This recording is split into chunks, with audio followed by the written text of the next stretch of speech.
बोलिए जिनवाणी मातेश्वरी की जय हो।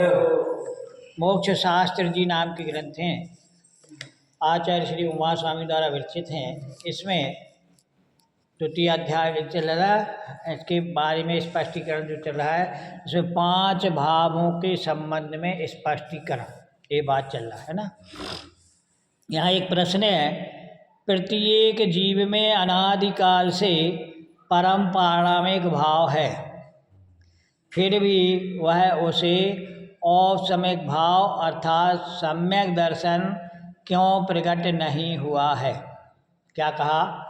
अनादिकाल से प्रत्येक जीव में और परम पारमिक भाव तो मौजूद है, परंतु फिर भी उसे सम्यक दर्शन प्रकट क्यों नहीं हो रहा है। एक कारण पूछा है, तो इसके समाधान में आचार्य जी कहते हैं, जीव को अनादिकाल से अपने स्वरूप की प्रतीति नहीं है।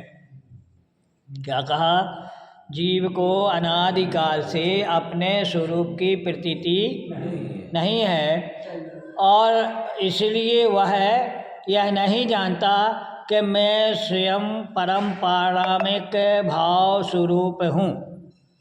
है तो उसे परम पारमिक भाव, परंतु उसको उसका ज्ञान नहीं है, जान नहीं रहा है, और वह अज्ञान दशा में यह मानता रहता है कि शरीर मेरा है और शरीर के अनुकूल ज्ञात होने वाली पर वस्तुएं मुझे लाभकारी हैं तथा शरीर के प्रतिकूल ज्ञात होने वाली वस्तुएं हानिकारक हैं। इसलिए इसका झुकाव पर वस्तुओं की ओर ही रहता है, अर्थात शरीर और विकारी भावों की ओर ही इसका झुकाव बना रहता है।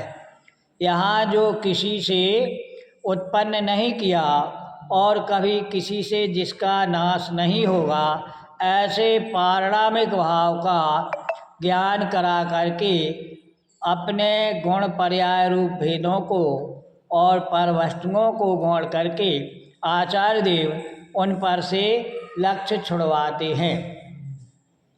भेद दृष्टि में निर्विकल्प दशा नहीं होती, इसलिए अभेद दृष्टि कराई है। क्या कहा? भेद से निर्विकल्प दशा नहीं होती, क्योंकि विकल्प उठते रहते हैं, अतः अभेद दृष्टि कराई है, जिससे निर्विकल्प दशा प्रकट हो। औपसमिक भाव भी एक प्रकार की निर्विकल्प दशा है। यह इस प्रकार से आचार्य ने इस सूत्र में यह बताया गया है कि किस प्रकार से है औपसमिक सम्यक तुन्हें प्राप्त होता है। अब ठीक है, ठहराते। बोलो गुरु महाराज की जय हो।